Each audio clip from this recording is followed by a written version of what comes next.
Hi, I'm Hal Roberts. This is Bridge City News. Here's some of the top stories we've been following. The federal government announced that families can now apply for funding for both dental work and rental help. The Trudeau Liberals say they're taking a wait-and-see approach in regards to Alberta Premier Daniel Smith's Alberta Sovereignty Act. And 23 Lethbridge organizations are heading to the legislature in Edmonton. We will explain why. Your nation. Your province. Your southern Alberta. From the heart of Lethbridge, it's Bridge City News with Hal Roberts. Thanks so much for joining us. Families with an income of less than $90,000 a year can now apply for the federal government's dental benefit. Families seeking dental care can apply for the Children Under 12 benefit. That will cover dental work between $260 and $650 per child. The government is also including a one-time rental supplement of $500 for low-income households. That begins on December the 12th. Prime Minister Justin Trudeau says his government is taking a wait-and-see approach on how the Alberta Sovereignty Bill plays out before responding to it. The Alberta Sovereignty within a United Canada Act still has to be debated and passed at the legislature. We know that the exceptional powers that the Premier is choosing to give the Alberta government in bypassing the Alberta legislature is causing a lot of eyebrows to raise in Alberta, and we're going to see how this plays out. I'm not going to take anything off the table, but I'm also not looking for a fight. We want to continue to be there to deliver for Albertans. There's going to be things that we agree with that government on. There's going to be things we disagree with them on. And my focus is always going to be constructive in terms of delivering for people right across the country. First of all, the legislation in many cases offers some imprecisions that we look forward to seeing the legislative process of Alberta address. The bill was introduced at first reading. It wasn't debated and it wasn't passed.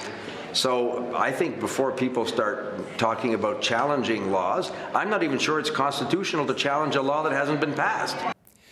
The federal NDP is calling for a diplomatic boycott of G20 activities in India. This stems from concerns over human rights abuses, including the mistreatment of Christians and other minorities in that country.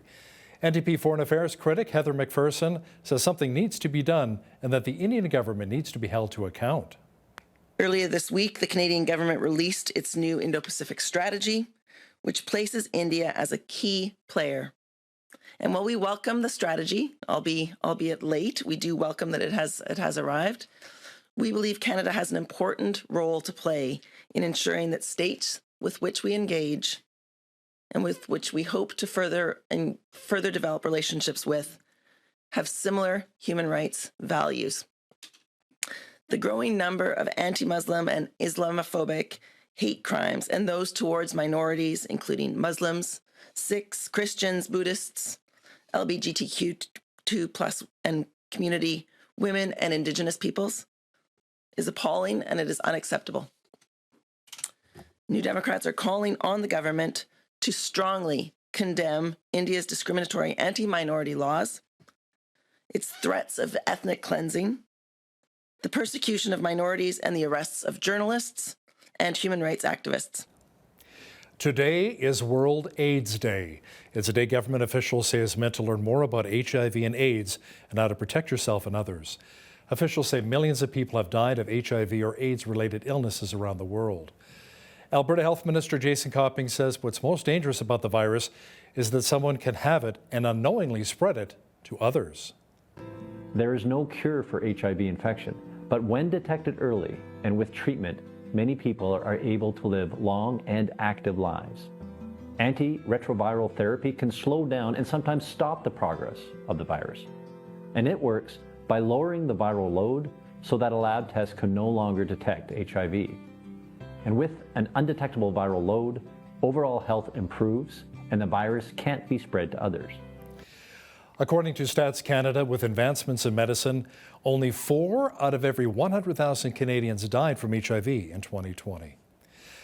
Alberta Health Services say they will be accepting toys as payment for parking tickets this Christmas holiday season. It's the Toys for Tickets campaign. Officials with AHS say if you received an AHS parking ticket recently, instead of paying the fine, you can donate a new unwrapped toy. Parking services will be accepting toy donations until December the 16th. Now, the value of each toy must be at least $25. Toys will be donated to various children foundations throughout the city of Lethbridge. Recommended donations include books, art supplies, Lego sets, and gift cards from grocery stores for families in need. The HS website will have more details, including the drop-off location for their Toys for Tickets campaign. A new driving simulator at Lethbridge College is preparing to have a huge impact. The START Centre at the college has a new virtual reality driving simulator that will be used to conduct research to support emergency vehicle driver training. Video journalist Micah Quinn chatted with staff from the post-secondary about the benefits of the simulator. Mike McCready, the industry liaison and research advisor at the Spatial Technologies Applied Research and Training Center at Lethbridge College, showcased the latest in driving simulator technology at the post-secondary. The sim looks at ways to help first responders and law enforcement to improve the safety of their driving once they hit the road. And we'll be able to provide ways for them to interact with different devices they might find in their squad car, like a radio or a computer or the light bar. McCready says the college is working with local law enforcement, community partners, and technology organizations from across Canada, including Ontario and Vancouver. Those exact organizations can't be named until all parties come together and sign on the dotted line. These companies that we're working with are looking at ways that not only they can help us, but also they can create new service offerings from their companies. And that is the end result that START has, is to be able to help industry grow, to be able to create new revenue streams for them. And this is a product that will potentially be able to create a new revenue stream for those companies. According to McCready, local law enforcement does plenty of driver training, but one of the things they're not able to do is implement virtual reality into their daily work. Because of the safety issues, is simulate, a pedestrian running in front of the vehicle or a car cutting them off, and how do they respond to that? McCready says the final product will look and operate differently than this simulator, but the technology is exciting because it doesn't exist in the market of what they're building, and that certainly bodes well for the future of Lethbridge College. For Bridge City News, I'm Micah Quinn. A 54-year-old Lethbridge man has been charged with drug trafficking offenses after police busted him with $51,000 worth of drugs. On November 30th, police conducted a targeted traffic stop in the 300 block of 3rd Street South. Now, in a vehicle, they found more than 193 grams of meth, 88 grams of fentanyl, cocaine, crack cocaine, and over $1,500 in cash. The driver, Jeffrey Stephen Martins, was arrested and now faces various drug-related charges, including drug trafficking. He remains in custody, awaiting a bail hearing. Team Lethbridge will be making a very important trip to the Alberta Legislature on December the 6th. The group will be made up of 23 local organizations, which are going to spread awareness of what Lethbridge can offer our province. This is the 7th mission that Team Lethbridge has made to Edmonton. Trevor Lewington, the CEO of Economic Development Lethbridge, says past trips have been vital in showcasing Lethbridge to the province through new government initiatives, pilot projects, and collaboration with different businesses. We have 50 community and business leaders that join me in a delegation to Edmonton. We basically take over the Alberta Legislature building for 3 days. We're going to meet with 20-some ministers and showcase what Lethbridge is all about, all of the great things that are happening here, all the great organizations that are in Lethbridge. But then we also seek feedback from the government on how we can be a better partner and how we can continue to work with them. So Team Lethbridge is about promoting the city, elevating Lethbridge in the eyes of the province, but also we want to be, again, actively involved in strategic decision-making at a provincial level. The group hosted a kickoff reception on Wednesday so members could learn more about their priorities for the trip and to meet each other. Some of the great features many of us appreciate here in Lethbridge are the ponds and wetlands. They serve an important purpose in and around farmers' fields. Kirby England teaches environmental studies at Lethbridge College and is also a local plant and wetlands expert. England says these wetlands are as important to the ecosystem as an organ is to the human body. The sort of common expression is the wetlands are the kidneys of the ecosystem. They're doing all of this water filtration, removal of pollutants, removal of nitrogen and phosphorus, things that are pretty common around many a farmer's field. And so those wetlands are basically improving the water quality, they're improving the conditions for soil microbial activity for a variety of organisms. And so just as they're important to have within the city, they're really important to maintain out there on the land. Make sure you catch that full interview with Lethbridge College's Kirby England and BCN's Jeanette Rocher coming up after Business News. With all of the snow we've received recently, it's easy to get excited about ski and snowboard season once again. Now, for those who may be thinking of heading out to the slopes this winter, Ken Howard of the Canadian Ski Patrol says they have the systems in place to help make sure that you don't get into trouble. A lot of the hills do have emergency phone numbers on their day passes or their season pass that they can call down to the main office and have ski patrol dispatched out to the injured person. If they don't have a cell phone, they can always ask someone skiing by or having a friend ski down to the bottom or try and flag down a patroller for help. Howard says that it's also very important to stick to groomed trails and ski within your abilities when you're out on the slopes. He'll have more skiing safety tips for us in a featured interview with BCN producer Michael Clausen coming up in the second half of our program. You know, as the winter weather and slippery road conditions set in, we're having to adjust our routines as drivers. The AMA's Manager of Driver Education in Edmonton, Ryan Lamont, has a few reminders to help keep us safe on the roads. Once that temperature dips below -15, that's an ideal time to start plugging in your vehicle. We typically see, within Alberta, batteries last between 3 to 5 years. And once that temperature dips below -15, it can create that added strain on your battery. So plugging in your vehicle keeps the engine block warm, and then it gives your battery that added advantage when it goes to turnover. So once it starts and you're ready to go, first and foremost, make sure it's clear of snow. So brush all that snow off. Make sure you've got your visibility out of the windshield. Make sure you can see out of your windows. Turn your lights on.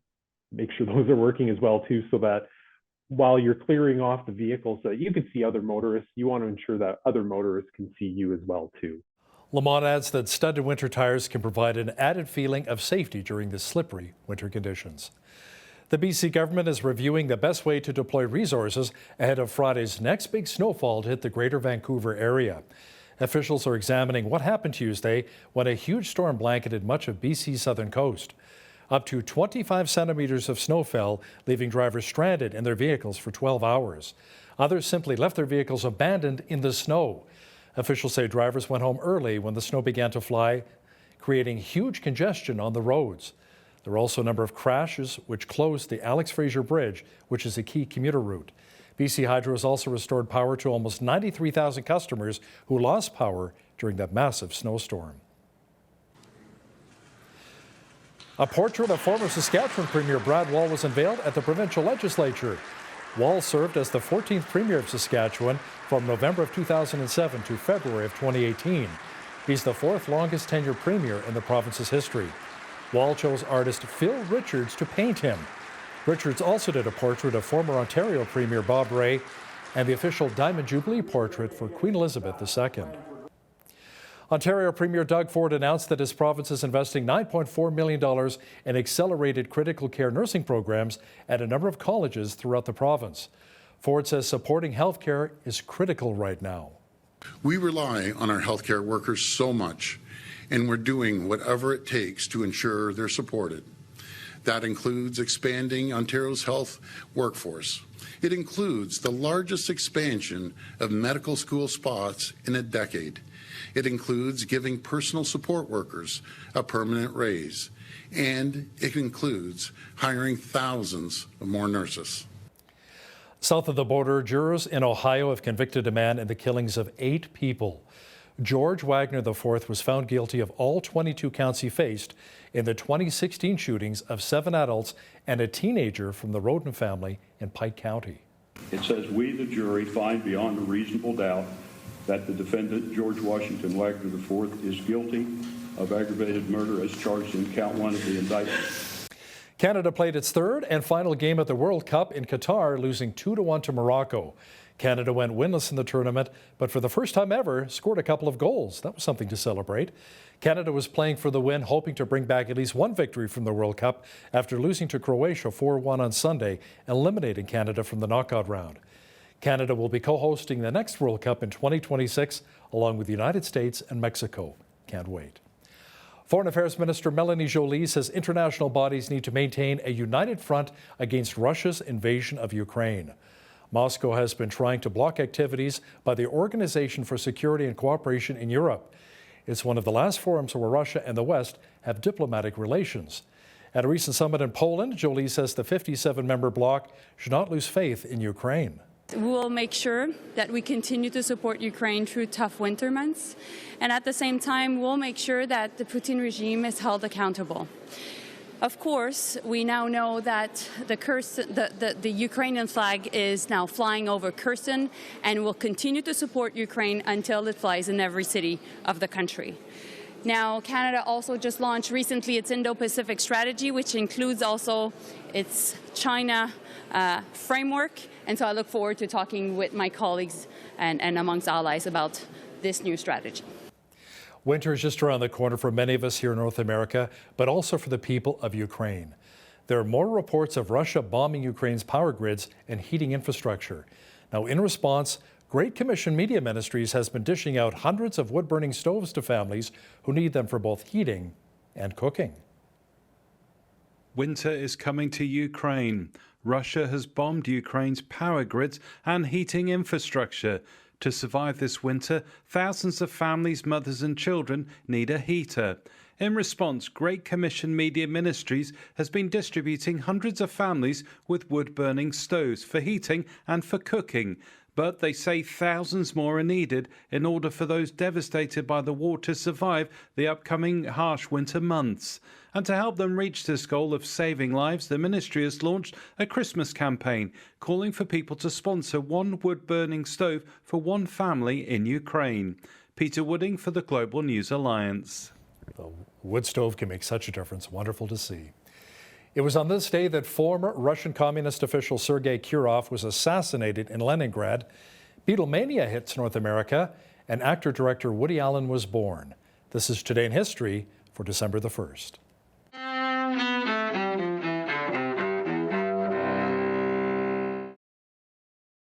December 1st, 1955. What's considered the birth of the modern civil rights movement takes place in Montgomery, Alabama. I would just like to be remembered as a person who wanted to be free and have the same rights and privileges as anybody else.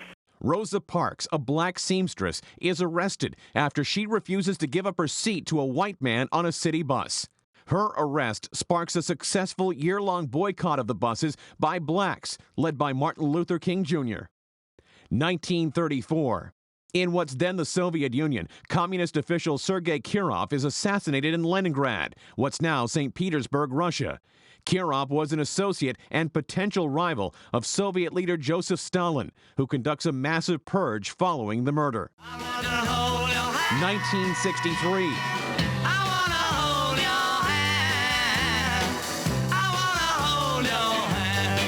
Beatlemania arrives in America as the Fab Four's first single, I Want to Hold Your Hand, is released in the U.S. And 1935. Call the police. Dial 911. It's the Lobster Squad. Come on, Albie, they're only baby ones, for God's sake. If they're only babies, then you pick them up. Oh, all right, all right. Actor and director Woody Allen, whose films include Annie Hall and Hannah and Her Sisters, is born in New York City. Today in History, December 1st. Ed Donahue, The Associated Press. Well, it was another cold and snowy day here in Lethbridge, but fortunately, the mercury will be climbing fairly soon. A complete look at the weather picture is on deck.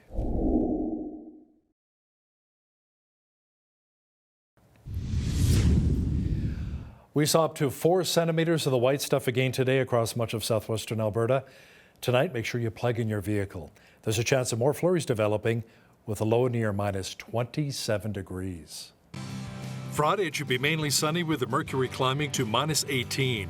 Even warmer on Saturday with a high of minus 7. A balmy minus 3 is on tap for Sunday. Monday, expect more sunshine with the temperature dropping down to minus 6. A mixture of sun and cloud on Tuesday with the mercury dropping even further to minus 14. Warming up Wednesday with a high of minus 1. The average high for this time of year is plus 1 with an average low of minus 10. The record high was 14 degrees set back in 1969, and the record low was a chilly minus 31 in 1985. The sun rose at 8:07 and set at 4:34. Checking out how Friday is shaping up across the country now. Expect rain mixed with snow and a high of 4 degrees in Victoria. Lots of rain and snow in Vancouver as well with a high of plus 2. It should be partly cloudy and a high of only minus 16 for Calgary. Sunny and minus 19 for Edmonton on Friday. There's a snowfall warning in effect for Regina with a high of only -20. Saskatoon should be mainly sunny and a high of only -22. Expect blowing snow and -12 degrees for Winnipeg. In the central part of the country, it should be mainly overcast and a high of 7 degrees in Toronto, mainly cloudy and 4 degrees for both Ottawa and Montreal. In Atlantic Canada, expect clouds mixed with sunshine and a high of 0 for Fredericton, mainly sunny and +2 degrees for Halifax, a good chance of flurries developing and a high of only +1 for Charlottetown, and in St. John's, Newfoundland, expect rain mixed with snow and a high near 2 degrees on Friday. Today's weather report is brought to you by Ridge Utilities, providing competitive rates for electricity, natural gas, and internet, while investing back in communities across southern Alberta. The Alberta government is investing $2.85 million into Cywin Foods, an Edmonton-based food processor. The funds will help the company build a 70,000 square foot state-of-the-art facility in our provincial capital. The expected $53.85 million build is expected to create around 50 temporary jobs during construction and 50 full-time permanent jobs. Every private sector investment in our province is a vote of confidence in our economy. It's very important to note that. The Investment and Growth Fund continues to attract and secure investments in Alberta, assisting in Alberta's economic diversification plan and creating jobs for Albertans. When companies like Cywin are determining where they should conduct business, they look for a number of key characteristics.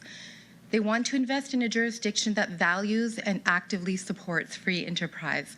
One that is committed to reducing red tape, one that has an attractive corporate tax rate, and one that has a skilled workforce to support their work. Officials say moving into a new facility will allow Cywin Foods to expand its production footprint and better provide access to the global market. The Calgary Real Estate Board says home sales last month were down 22% from a year ago as inventory levels dropped to the lowest level in 17 years.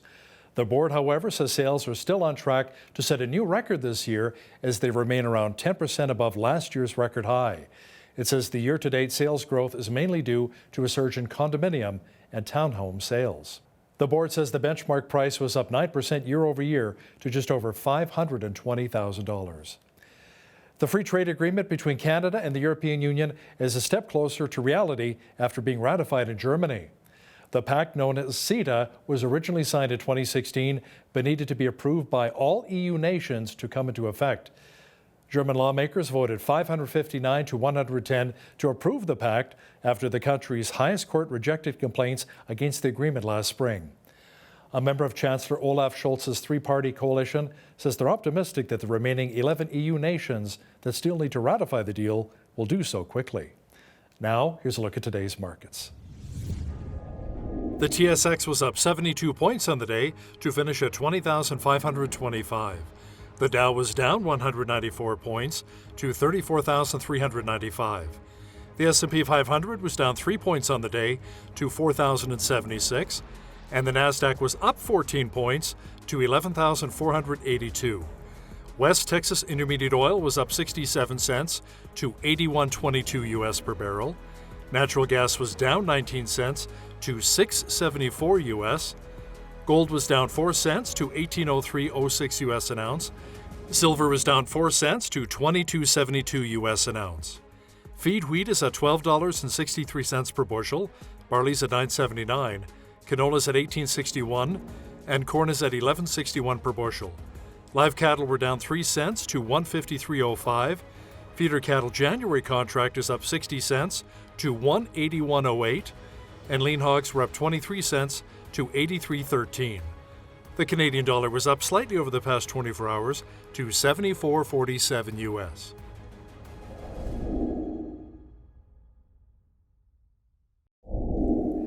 Recapping one of our top stories, families with an income of less than $90,000 a year can now apply for the federal government's dental benefit. Families seeking dental care can apply for the Children Under 12 benefit that will cover dental work between $260 and $650 per child. The government is also introducing a one-time rental supplement of $500 for low-income households. That begins on December the 12th. Coming up shortly, Ken Howard from the Canadian Ski Patrol has tips for us to stay safe on the slopes this ski season. Watch for that interview shortly with BCN producer Michael Clausen. If you see news happening in your community, be sure to drop us an email at info@bridgecitynews.ca. We'd love to hear from you. Here's today's Bridge City News community calendar. It's the 3rd annual Lethbridge Police Service Charity Check Stop on Saturday, December 3rd, beginning at 11:30 a.m. at the NMAX Center parking lot. As a partner with the Christmas Hope campaign, the Check Stop Style Donation Center will be accepting new toys and non-perishable food items that will be shared amongst Lethbridge Family Services Angel Tree, the Salvation Army, Shop of Wonders, Lethbridge Food Bank, and Interfaith Food Bank. This is a community effort to ensure the needs of families in Lethbridge are met during this Christmas season.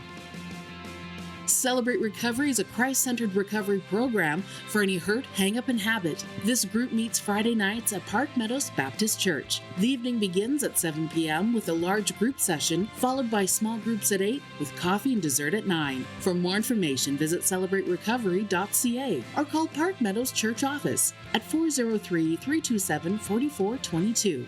And that's today's Bridge City News community calendar.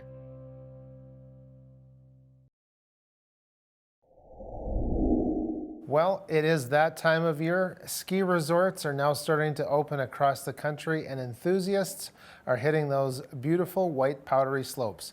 Whether you're a beginner or you enjoy the Black Diamond, maybe somewhere in between, there are some common sense tips that can keep you having fun and staying safe. Joining us today is Ken Howard, who is the VP Safety Officer with the Canadian Ski Patrol. Thank you for joining us, Ken. Thank you. Welcome for having me. And so before we started the interview, we were chatting about the ski hill in Whitehorse. So it is end of November. What's your ski base like there? Or the snow base, I should say. It's we don't have a whole lot of snow this year with light flurries, but we've been able to make lots of snow with the cold temperatures up there. So the base is fairly reasonable right now. Like, we do have teams up there training. So we have 2 or 3 runs that are skiable at this time, and then the other one should be open by this weekend for the general public. Well, that's always a great day, opening day at the ski hill. Let's start things off with, tell us about the Canadian Ski Patrol and what the organization does. We're a nonprofit organization, and we're all a volunteer base, and all across Canada that we patrol at ski resorts across Canada, providing first aid to the injured people on the hill. On top of that, we're also doing a lot more non-skiing events. So we do summer events, so there could be anywhere from concerts to bike races to marathons, and a lot of non-skiing events as well. So we're going basically year-round now with a lot of volunteer hours and first aid out there for different venues. Well, that sounds like a great service for Canadians. Thinking of this ski sport, what are maybe the most important things that we should keep in mind when we're participating in these winter activities like skiing and snowboarding? When you're first going out, you should make sure that the gear that you are wearing or going to be using fits you properly on that part, as well that's in good repair. We've had some people coming out that's kind of haven't skied for quite a few years, and they pull out the old skis from the basement or snowboards, and the plastic does deteriorate over time or becomes brittle, so it can break easily on the hills. So, and if you are going to pull out the old stuff like that, making sure that you take it to a shop to have it looked at or inspected, just to make sure that the gear is in good working order on that, and that your skis and stuff are in good shape. Like, if making sure like your skis have brakes on the bindings, so if you do lose a ski, they don't torpedo down the hill. And the same as a snowboard now, with making sure there's a strap on it so it attaches to your lower leg, to make sure that if you have to take it off for any reason, that it doesn't get away from you on that end of it. And having a good helmet on that, and making sure you have a good night's sleep and stuff before you go to the hill and all that. So are helmets mandatory on ski hills? They're not mandatory as per se, but they're highly recommended. And some ski hills have it mandatory if you're going into the terrain parks or onto major features on that, like big jumps and that. So some resorts have it mandatory in those sections. But as for the rest of the hill, it's highly recommended. Well, that makes a lot of sense. Now, maybe somebody who wants to get started in skiing, bring the children out and have a family day at the hill. Could you talk a little about maybe best practices for how to dress for the ski hill? Making sure like you're wearing warm gear, so a winter jacket, ski pants, mitts or gloves on that front. Try to stay away from wearing jeans and clothing that absorbs a lot of moisture on that front. And also having dressing in layers. So you're able to, if your body temperature goes up or goes down, that you can add a layer or remove a layer on that. And as well, the conditions, weather conditions of the day. Like you go out in the morning, it could be very cool, and then it could warm up by midday if the sun starts coming out, and then by late afternoon, the temperature could go colder again. So just being able to have that flexibility on that. Yeah. And then avoid wearing like long scarves or infinity scarves where they could cause problems of getting caught in the lift and things like that. So try to avoid those kinds of things. Yeah, there's a lot of moving parts and a lot of moving people when you're at the ski hill. And certainly when you're a skier, it's not just about your own safety, but people around us who are skiing.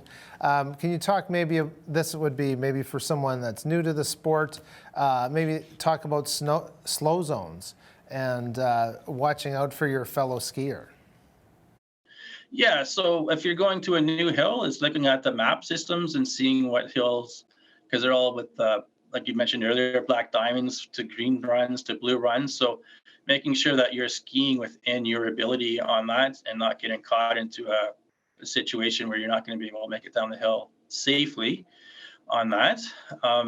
There's also lessons that you can take at the hill if you're new to the sport to give you those basic tips on getting used to your skis and being in control. Familiarize yourself with the chairlift, so being able to get on the chairlift and off the chairlift safely. And if you're not sure, you can always ask one of the lifties or check with a staff member, or some hills do have volunteers that help orient people around the hill on that part of it. And then when you're out on the ski hill, if you stop, try not to stop in a blind zone or in the middle of a trail, trying to move off to the side of the runs on that. And when you're merging back onto the hills or in the runs, making sure you're looking up the hill and down, and making sure that you're not cutting anyone off or going to run into anyone on that part.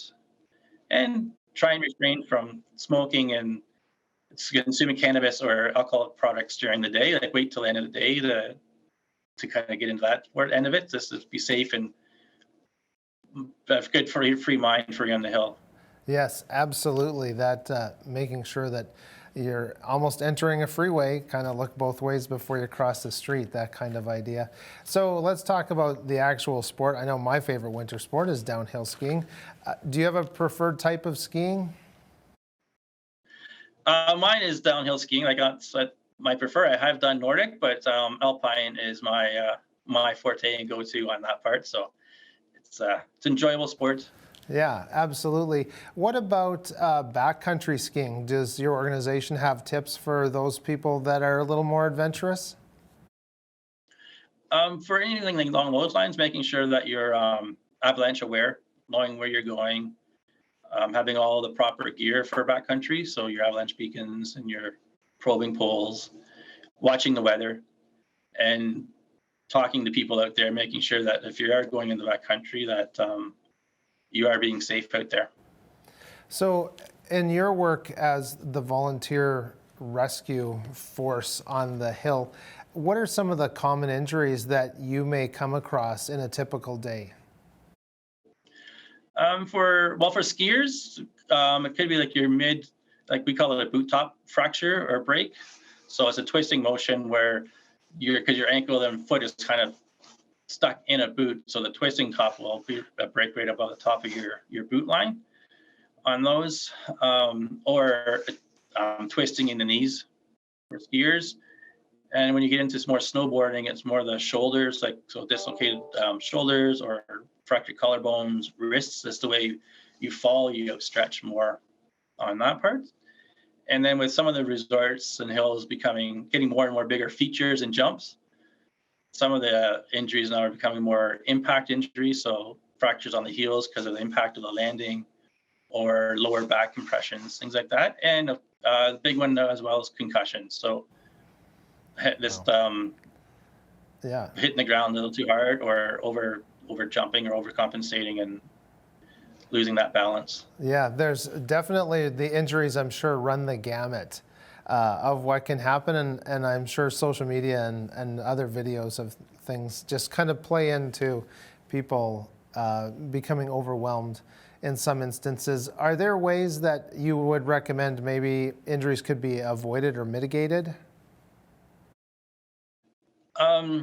If you're going to start doing jumps and stuff, making sure you start off slow and at the smaller levels, and then working your way up to that and getting the comfortability. So don't just go at the end of the day and say, oh, I'm going to take this last run and take the biggest jump I can, where fatigue and everything else is kicking in, and chances are you're going to get injured more at that end of the day.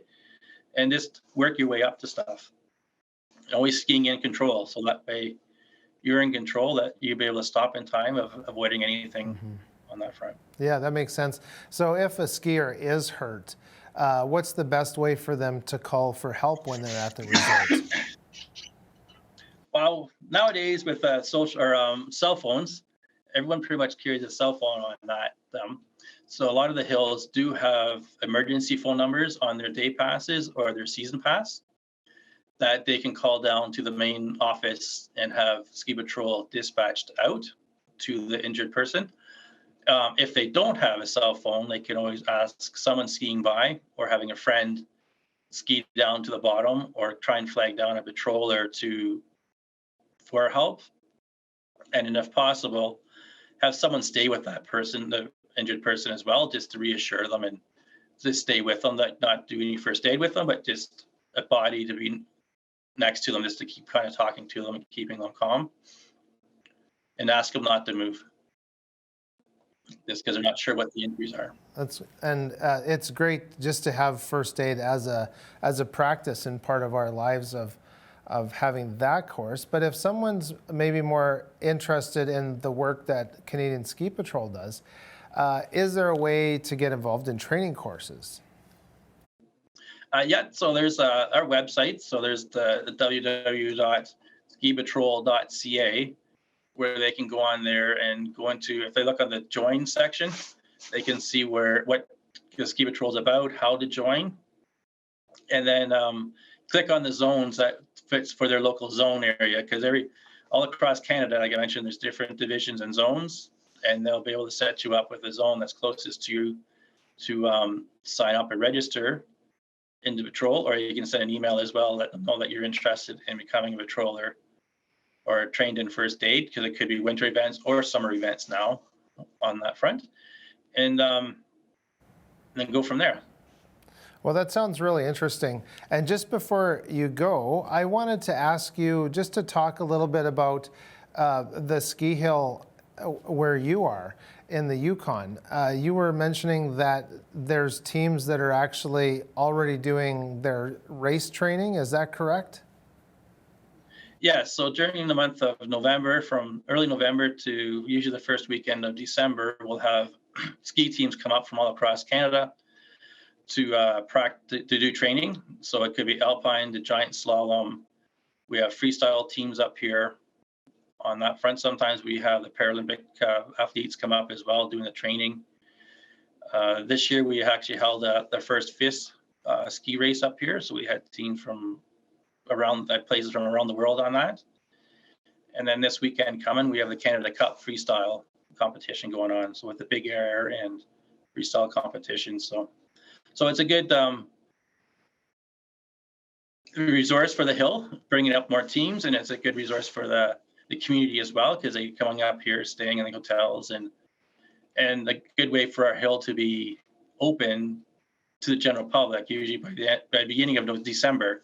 So we know all the snow is up and running on that part. So it's a good influx for the hill. Yeah, that sounds really interesting. Can you talk a little bit about maybe if there's some parents watching who want to get their children involved in racing? Most hills like this go onto the resorts, and look on the websites for the racing teams or getting involved on that front of it. And then most times it's on the websites on that. So every hill is a bit different on that. Like sometimes, like up here, it's basically from our hill. But I know other provinces and stuff will have their own ski clubs throughout the provinces that you can get involved in. Yeah, it's a great pastime and a great family event to head out to the hills for the week. Ken, unfortunately, that's all the time we have for today. Thank you for joining us to talk about our favorite winter sport. Great. Thank you very much. Thank you for having me. Yeah, our pleasure. That was Ken Howard, the VP Risk Safety Officer, Mountain Division, with the Canadian Ski Patrol. For more information about the Canadian Ski Patrol, you can visit their website at skipatrol.ca.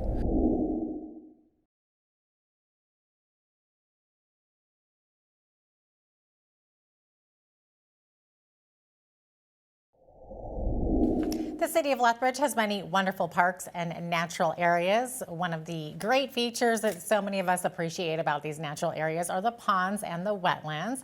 And we wanted to take a deeper dive to learn more about the importance of these special places. So we asked Kirby England, who is a local plant and wetlands expert from Lethbridge College, to join us today.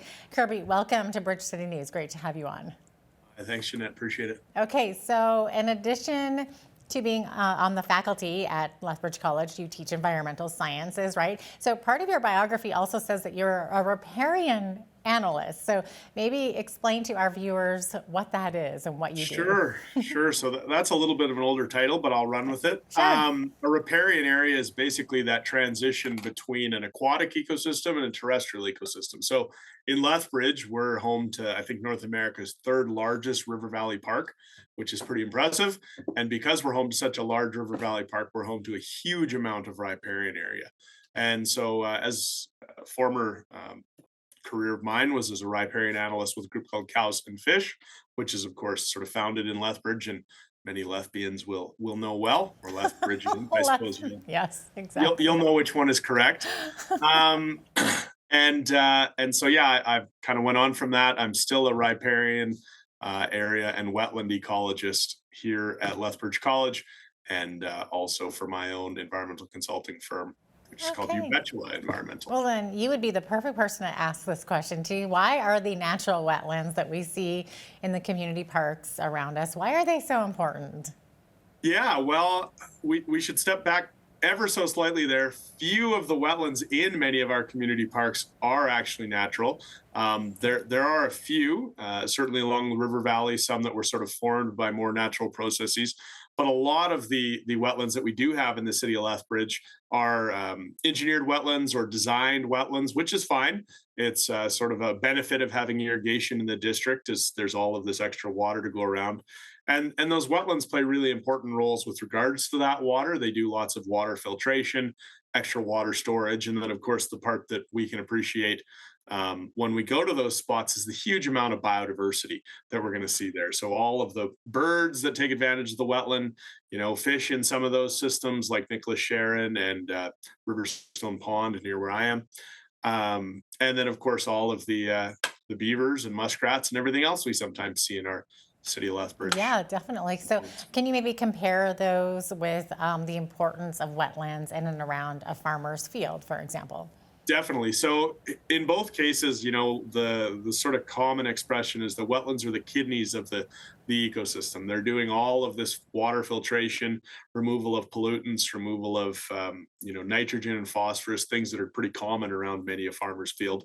And so those wetlands are basically improving the water quality. They're improving the conditions for soil microbial activity for a variety of organisms. And so just as they're important to have within the city, they're really important to maintain out there on the land. And the numbers on this are, approximate, but I believe it's about 78% of all wetlands in the prairie pothole region, which of course we're part of, have been converted or otherwise removed. So it's really quite an imperiled ecosystem when 4 to 5 are already gone, and we're still continuing to convert those wetlands. Well, you know, everyone thinks that beavers are cool and, you know, well, always busy. They can maybe sometimes cause problems for landowners.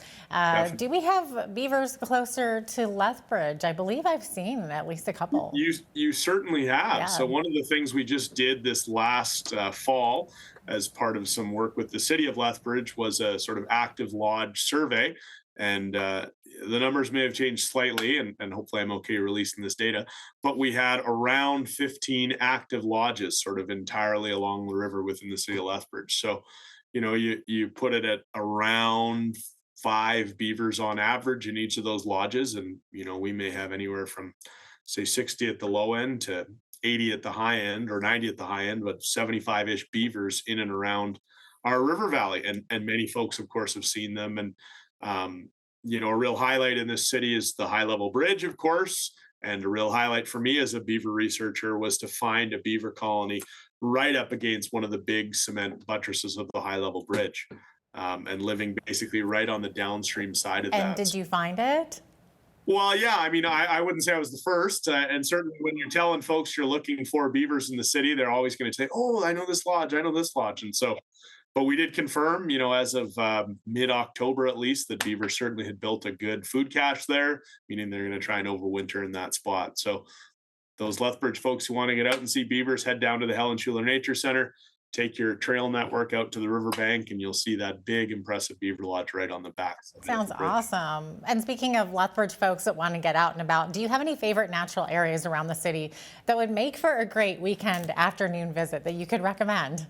Definitely. So, I mean, that's one of them. Head on down to the Helen Schuler and get onto that, the River Walk and Coulee Walk, any of those. I mean, Coulee Walk, less of a beaver spot, obviously, but certainly a good one. If you want to get a little more of a, you know, wild Lethbridge experience, we like 6 Mile Coulee in behind Lethbridge College here. There's some active beavers in there at any point in time. I actually have some students out right now doing some willow staking and some habitat improvements with the Old Man Watershed Council down in 6 Mile. So definitely a good spot to check out. And then, you know, even if you just want to sort of see a wetland and see some of this biodiversity, places like Helen Schuler, Nicholas Sharon are a good spot.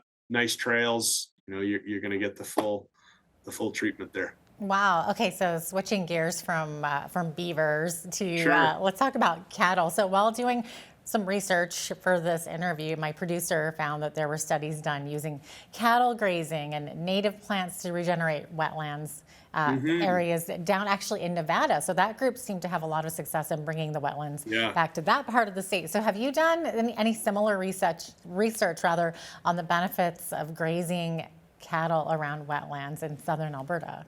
Yeah, so not me personally to the extent, I mean, with that group, Cows and Fish, which is the full name, Alberta Riparian Habitat Management Society, that whole thing was born out of exactly what you've said, that, you know, sound stewardship of riparian areas and wetland areas by livestock producers can really have huge benefits both to cattle and to fish.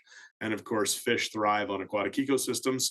And a healthy, intact riparian area is just going to improve the quality of that ecosystem. And so certainly we do have that work being done in Alberta, lots of research to that. In fact, Cows and Fish is just celebrating 30 years, sort of in operation this Friday with a bit of a gala. So it's certainly something that's been ongoing in our province for 3 decades now.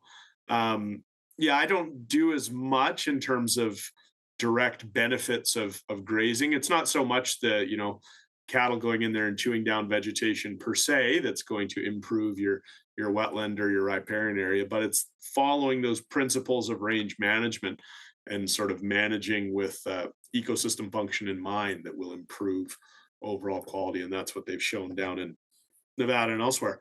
And then of course, you know, beavers are a natural benefit to wetlands and riparian areas as well. They sort of manage those. And so there's getting to be a good body of research showing that too, that when you couple, you know, beavers with bringing back the water and then cattle and good, you know, range operations, there's benefits for the fish, for the water, for the wetland, for all the above. Maybe so that viewers can understand it a little bit more and have more has a little bit more impact. Are there any success stories or wetland renewal projects happening in southern Alberta right now?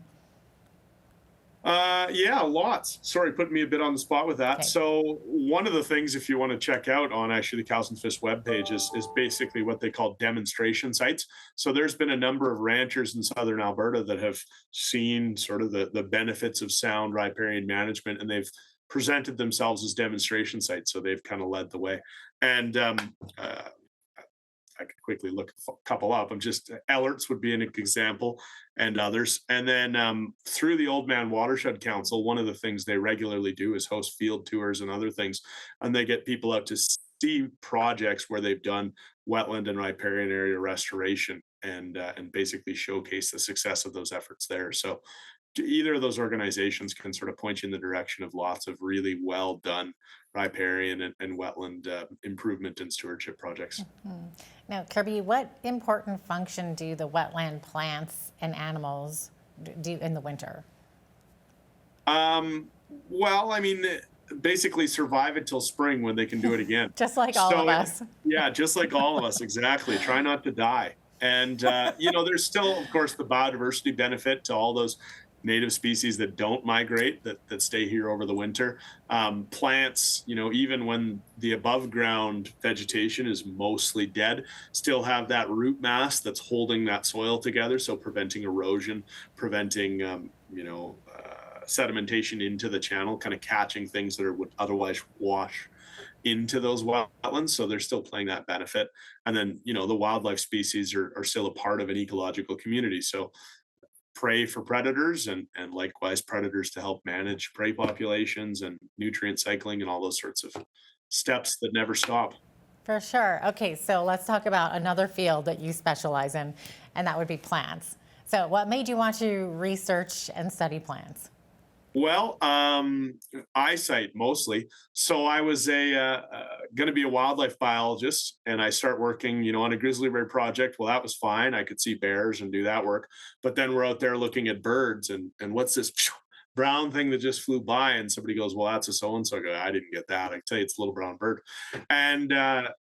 And that was just kind of the realization, like, oh, wildlife's really moving fast and you got to identify it. I like learning what things are. I like identifying them. I've always done lots of that. But with plants, you get time to sit there and look at it and really understand it. And of course, that's sort of a tongue-in-cheek answer. Really what it is for me and plants is they're just such a foundation of the habitat. And you wouldn't have the bird in the tree if you didn't have the tree. And you wouldn't, in our case, as we learned, have these big bears out on the landscape if there weren't foods, mostly plants, to sustain them through all the seasons. And so I just see plants, as many do, it's such a foundation to that functioning ecosystem. And although maybe not as charismatic as some of those, big mega carnivores and other things, the plants deserve our understanding and our respect. And I like to do what I can to help people better understand and appreciate plants. Okay, so let me ask you this then. In the wild areas around Lethbridge, are there any issues with invasive plant species? Oh, yeah, it's extremely abundant. So, all of Alberta that's subjected to agriculture and anywhere we've really had humans settle, you often bring plants with you from elsewhere. And initially, some things that seem maybe beneficial, like caragana and other species, they were Eastern European plants that allowed you to establish windrows and minimize soil erosion and other things.